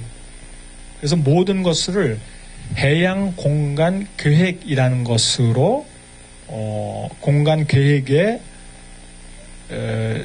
계획에서 설정하도록 하는 것이죠. 그러니까 보호다, 이용이다, 무슨 뭐 전이지대다라는 것을. 그래서 우리나라로 보자면 우리나라 전 해안에 그런 그 공간 계획을 만들어야 되니까 해양 공간 계획을 만들면 거기에 유사해지는 것이죠. 그런데 왜 해양 공간 계획을 만들지 못하는가 하면 해양 공간 계획으로 어느 지역을 이 지역은 좀 보호 쪽으로 하려고 한다. 그러면 지자체에서 난리가 납니다. 내가 어느 지자체 국회의원이면 막 쫓아가서 왜 우리 지역이 보호 지역으로 돼야 되느냐. 그 사람들을 못 살게 할 것이냐. 그렇게 하는 것이죠. 가령 새만금이니 뭐니 서쪽에서 막 그렇게 개발들이 막 벌어졌는데 왜 그렇게 벌어졌는가 하면 우리 지역은 못 사는 걸로 낙후돼 있다. 그래서 개발해야 된다. 이런 주장입니다. 지역 주민들 또는 그 지역의 주민들보다는 지역의 정치가들이. 그래서 전라도 지사라든가 이런 사람들이 막 심지어는 옛날에 그 강윤욱 지사라고는 막 여의도에 와서 머리를 깎고 그랬습니다.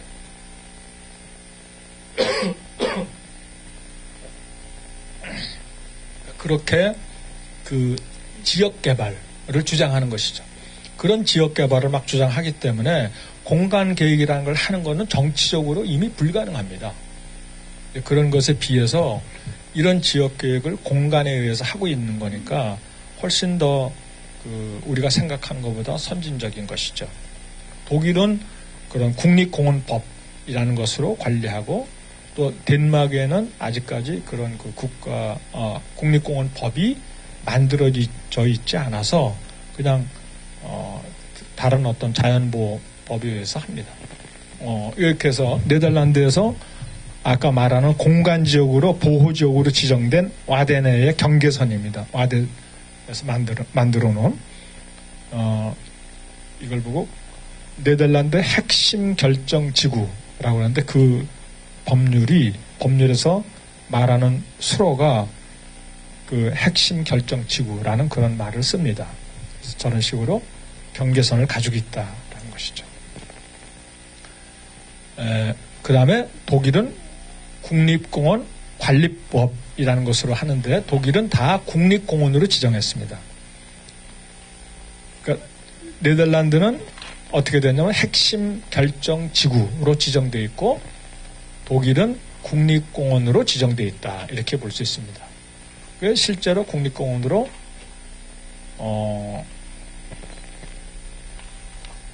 지정되어 있는 사례를 보면 이 경우에는 슐레스비 홀스타인이라고 여기가 경계선이 덴마크이고 여기가 밑에 오면 함부르크 엘베강이 있는데 이 사이가 슐레스비 홀스타인 주라는 것인데 그 슐레스비 홀스타인 주에 이런 빨간 선으로 연결돼서 이런 방법을 해서 갯벌 국립공원입니다. 슐레스비 홀스타인 주 갯벌 국립공원으로 되어 있습니다.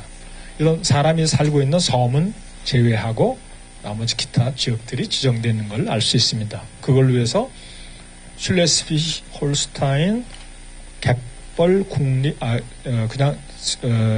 슐레스비 홀스타인 국립공원법이라는 것이 있습니다.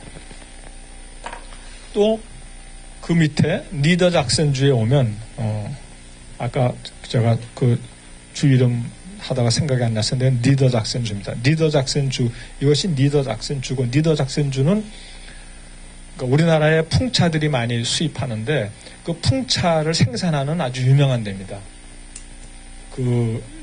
지금 전력으로 왜 풍력 발전기를 쓰잖아요. 그러니까 풍력 발전기의 기술이 이 니더작센주 그 다음에 여기 덴마크의 북쪽 이런 데에 있는 그 풍력 발전기가 전 세계를 지배하고 있습니다. 기술이. 그 니더작센주의 주가 가지고 있는 이런 갯벌 국립공원. 여기도 역시 갯벌 국립공원으로 지정한다라는 것이죠. 바깥으로 나가면 섬들이 있는데 그 섬들의 어떻게 관리하고 있는지에 대한 예입니다. 덴마크는 여기 있습니다.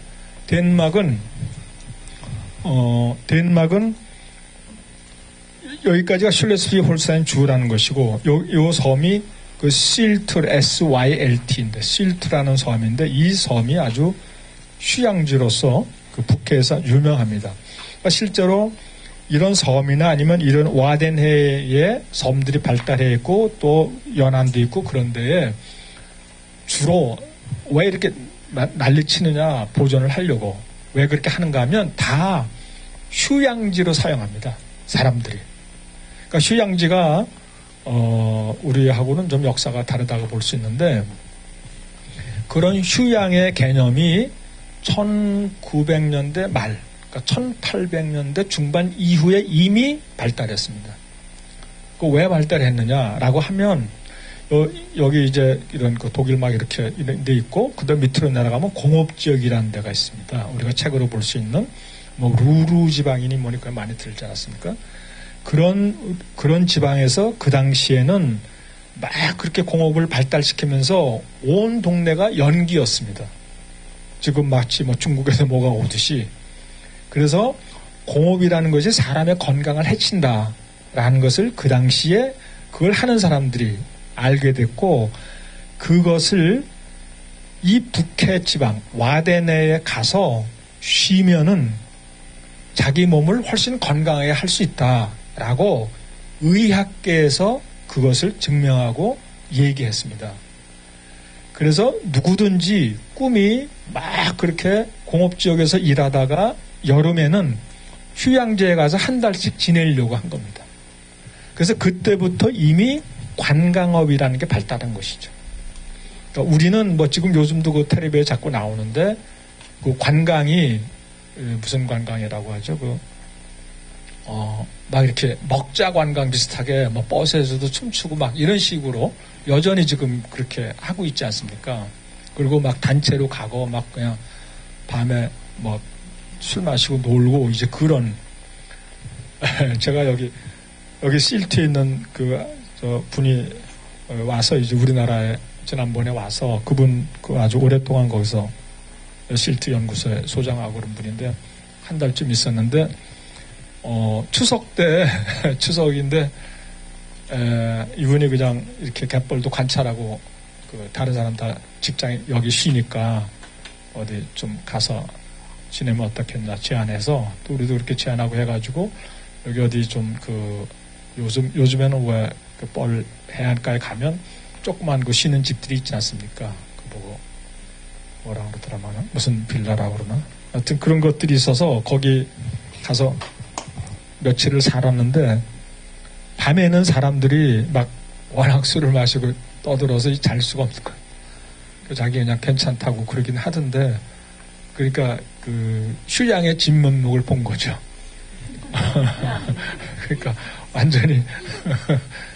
완전히 이제 그런 관광인데 이제 시간이 지나면 뭐 그렇게만 하겠습니까? 더 여유가 있으면 가족 데려가서 하고 뭐 가서 관찰도 하고 또 그렇게 자전거를 많이 탑니다. 모든 뚝방길이 자전거로 돼 있고 해서 자기의 건강을 위해서 산보하고 뭐 해변가 걷고 바람 맞고 그렇게 하는 걸로 이제 지내는 그래서 좋은 공기에 평화롭게 지내는 그런 지역이다 이렇게 볼 수가 있습니다.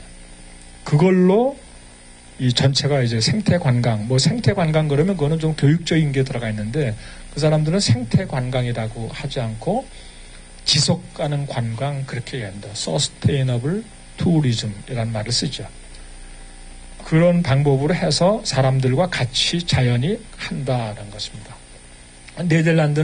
덴마크는 자기네들이 이렇게 지정을 했는데 덴마크는 너무나 독특한 그 국가인데 실제로 독일 사람들의 얘기를 들어도 덴마크이 더 잘 살고 덴마크의 모든 게 더 잘 돼 있다 이렇게 얘기합니다. 우리가 생각하는 것 우리가 덴마크이 어떤 나라인지 경험할 수 있는 기회가 너무 적은데 대단한 나라죠. 말하자면 덴마크는 이게 나라가 그 전체의 평균 높이가 30m 그 정도밖에 안 됩니다. 그러니까 바다에 장길락 말락하는 그런 나라죠. 그런데 그리고 다 모래나 뭐 그런 거고 황량할 때도 있고 그렇고 그런데 그린랜드를 덴마크이 가지고 있습니다. 그 큰 땅을. 그러니까 그린랜드가 자기네들 자치국처럼 그렇게 하는데 실제는 덴마크이 관장합니다. 그러니까 엄청난 부자 나라지. 아주 뭐 비교할 수 없게 부자 나라라고 볼 수 있어요. 그렇게 되어 있는데 워낙 자치가 발달해서 이 조그만 마을들이 다 자치 단위여서 우리나라가 지금 한 260개 정도의 지자체를 가지고 있는데 여기는 우리나라보다 훨씬 작은 나라인데 180개 정도 지자체를 가지고 있습니다. 그런 지자체들이 지금 이 지역을 어떻게 보호해야 된다라는 거를 다 서로 토론하면서 결정합니다. 그래서 그 사람들은 무슨 법이 필요하냐, 이미 지금 있는 걸로 충분하다. 그래서 국립공원이라는 제도가 없었습니다. 그런데 그래도 국립공원 다 하니까 국립공원이라는 걸 하면 어떠냐를 가지고 토론을 한 10년 이상 해서 그래서 지금은 국립공원이라는 걸 만들었습니다. 그 제도를. 아마 2010년 정도에 만들었을 겁니다. 그래서 앞으로는 이 지역을 자기네들도 국립공원으로 보호한다. 이렇게 되어 있습니다. 그렇게 이제 덴마크는 그런 방법으로 한다는 것이죠. 예, 빠르게 하여튼 저기 하겠습니다. 왜 그러면 저렇게 막 잘 하느냐라고 하면 과학이 발달했다. 그것이 하나의 중요한 특징입니다. 그러니까 과학이 전 연안에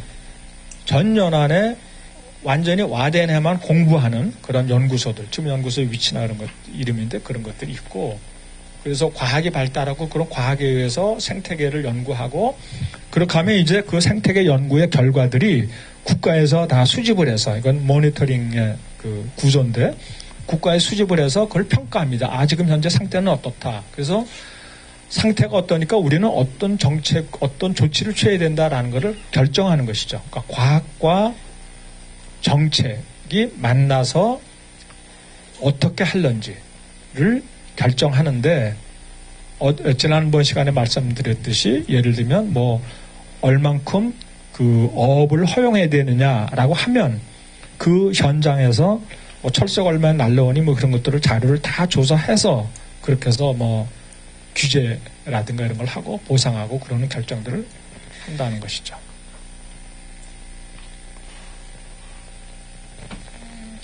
그 다음에 여기 마지막 슬라이드입니다. 그러면 우리처럼 뭐 갯벌 학교 여기 이제 뭐 갯골 습지 학교 이런 것들이 있는데 이런 식의 그러니까 대중하고 만나면서 어떻게 사람들 교육도 하고 또 일반 대중과 그 갯벌의 중개 역할을 어떻게 하느냐라고 하면 이런 학교 네트워크를 가지고 있습니다. 그래서 이 사람들 그 중에 하나가 국제학교 네트워크인데 이런 그 갯벌 센터와 비슷하고 또는 갯벌 학교들이 이렇게 쭉 뭐 이거는 대표적인 건데 쭉 연결되어 있습니다. 덴마크까지 이렇게 대표적인 것들이 있고 이런 데는 이제 뭐 시설도 있고 또 그다음에 그런 뭐 수족관도 있고 하면서 거기에 이제 관리하는 사람도 있고 또 학교를 운영하기도 하고 뭐 이런 식의 시설들입니다. 그렇게 돼 있고 이 시설들이 서로 막 연결해서 서로 정보를 교환하고 그 다음에 학생들을 받고 그래서 여름이면 심지어 우리나라 그 제가 명단을 보니까 우리나라 학생들도 여기 간 사람이 있습니다. 또 모집하면 해서 내가 학부모라면 여기 보내서 가서 자연을 관찰하게 하고 뭐 이런 식으로 해서 하는 그런 국제 학교가 연결되어 있고 이런 국제 학교들이 서로 교류하면서 또 이렇게 국제 학교들이 우리나라하고도 교류합니다. 그러니까 와데네하고 우리나라는 MOU라고 해서 서로 정보를 교환할 수 있는 그런 협약을 맺었습니다. 그래서 그 협약에 의해서 우리나라의 그 시민단체들이 여기에 이런 학교들 오고 서로 연락해서 한 3년 정도 하고 있고 그래서 1년에 한 번 정도 세미나 하는데 뭐 아마 여기 시흥도 연락하라고 하면 그 소식이 올 겁니다. 와서 거기에 참가할 수 있는 사람들은 참가하면 됩니다. 그거는 뭐 주로 어떤 거 하는가 하면 학교에서 뭘 가르치는지 그러니까 습지학교가 비슷합니다. 뭐 여기 지금 나오는 교재들 뭐 이런 거 제가 잠깐 봤는데 다 그게 그런 데서 다 옛날부터 축적된 것이죠. 왜 갑자기 저런 게 있느냐 하면 서로 막 교류하면서 사람들이 막 해서 정리해 놓은 결과들입니다. 그래서 그런 것들을 뭐 독일 사람들이 와서 시범하기도 하고 그렇게 하면서 자꾸 어느 방법론이 퍼져서 그렇게 해서 갯벌과 사람이 만나는 그런 장소 그런 역할을 한다. 그렇게 봅니다. 저도 이제 여기 갯벌십자학교 이제 그 안내인들이 이제 이렇게 만들어지는데 시흥시나 이런 데서 훨씬 더 많이 지원을 해서 정말 일할 수 있는 조건을 만들어줘야 된다 이렇게 생각합니다. 그래서 뭐 공무원을 만나거나 뭐 시장 만나기 어렵겠지만 하여튼 하면 계속 더 재정적으로 지원해서 활동을 좀 충분히 할 수 있도록 해야 된다 이렇게 보고 또 그러면서 국토부나 이런 데서도 더 지원을 해가지고 이 제도가 정착되고 실제 이게 안내를 하면 나중에 보람도 느끼고 또 그러면서 여러 지원도 받아서 하여튼 다 좋은 서로 관계가 되도록 하는 게 중요하겠다 이렇게 생각합니다. 고맙습니다.